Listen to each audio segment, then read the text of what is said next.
I have now unlocked and tuned my Silverado right in my driveway, and honestly, it makes the Pulsar LT look like a child's play toy. I'll show you exactly how I did it and go through all the features this tuner offers. If you own a 2020 Silverado like me, the ECM and TCM are locked down from the factory, and the only way to tune your truck is to send the computer off to be unlocked, which can be pretty pricey. And then once you get it back, you still got to get it tuned, which can be more added expense. Once I found out Edge has a way to unlock and tune your truck from the house, I said, sign me up. I already had the Edge CTS3 monitor, but they offer an upgrade that comes with the Evolution software and comes with a Locksmith kit. I used a laptop to plug into the monitor and then downloaded the Ignite software to find the upgrade for my specific truck. I paid for the upgrade and was able to install the Evolution software on my unit. This is also where you'll get updated software for the monitor. Once connected, it will automatically check for updates. Click yes to download and then it will transfer the files over. You will then see the software updating on the monitor. Once the unlock harness and locksmith device were shipped out,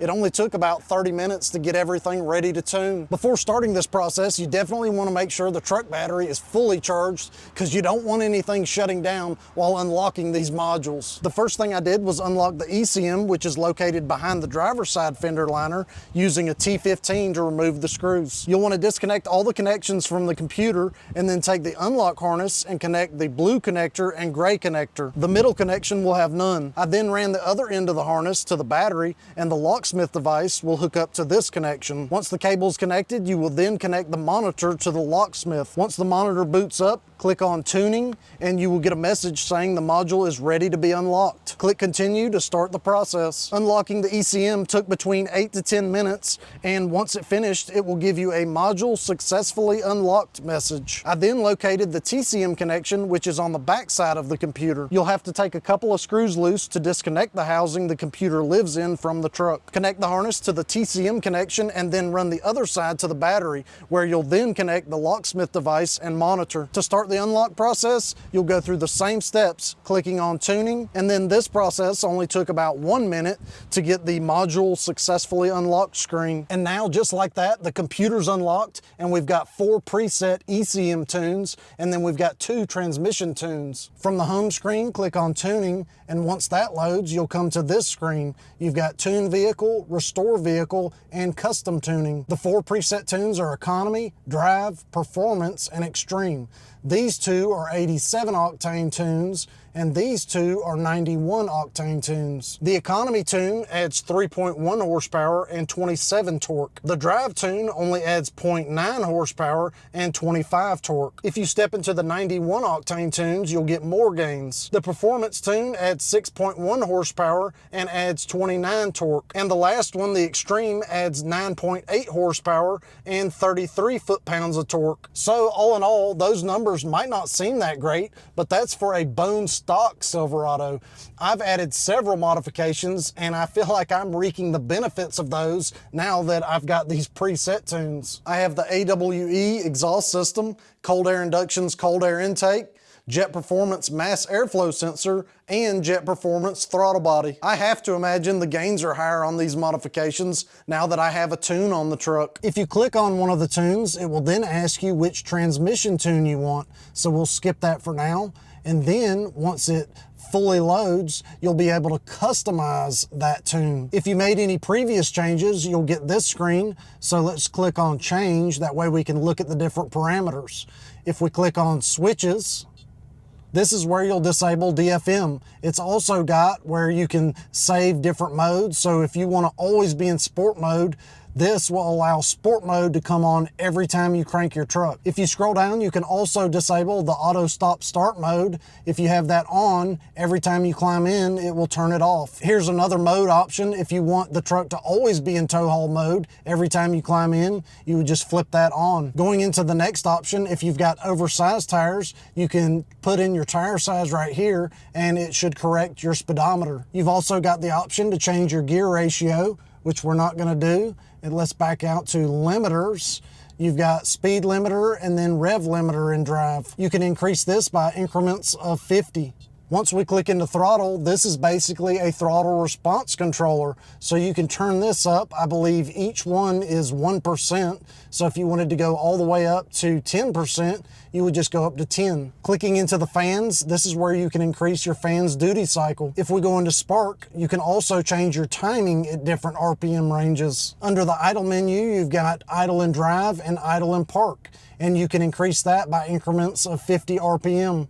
So you can go in and customize the preset tunes, but I personally have been happy with the way they come programmed. Under the transmission tunes, you've got a firm shift and then you've got a hard shift. If we click on the firm shift, it says this will give a mild increase. And then if we go back to the hard shift, this says it will be a very noticeable increase. Now, I've tried both of these transmission tunes and I really couldn't tell a difference between the two. So I just left it on firm shift, because leaving it on hard shift all the time just doesn't seem like a great idea. Once you have everything set, you'll just hit install, and then it will give you the selected changes that you have, and you'll just accept and install. Once this process finishes, you'll then want to follow the on-screen instructions very carefully, making sure that you follow instructions exactly. It'll want you to turn the ignition off, so we'll turn it off, and then we'll hit press to continue. Then we'll put it into run mode by holding down the key ignition until it boots up. Then hit continue, and then we'll turn it back off and continue. And then we'll turn it on one more final time until you're in run mode, and then hit continue. Your vehicle has successfully been tuned, so we'll press to continue and we should be good. Now, I'm not gonna lie, that is the scariest moment when that tune is being written into your ECM, because if something fails or if your truck dies, you could brick your truck. Now, I did reach out to Edge about that, and they said, oh, if something happens, we've got a backup plan. Since I've been going back and forth between the tunes, I've had no check engine light or anything like that. At this point, I've only been exploring the 87 octane tunes, but I do plan to try out the 91 octane tunes. I have found between the two 87 octane tunes, I prefer the economy tune. When you get on it, you can feel the power gains.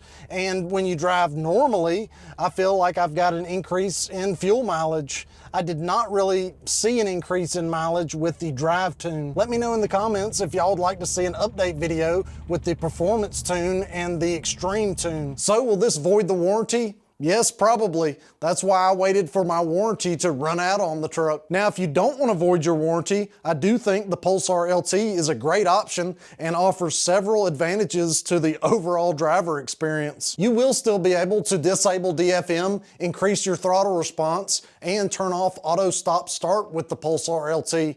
But with the tuner, you'll be able to install real gains and you'll be able to tune your transmission. The firm shift tune just seems to find the right gear when it needs it and completely changes the drive. The only thing I don't like with this tuner compared to the Pulsar LT is the fact that you can't change the throttle response on the fly. Anytime you want to increase or decrease the throttle response, you have to reinstall the tune with the modified parameters. The greatest thing about this kit is if you're not happy with the preset tunes, your truck is now unlocked, and you should be able to take it in to get a professional tune. Whichever way you go, I don't think you can go wrong with either one of these products, but I personally am really enjoying the Evolution Tuner.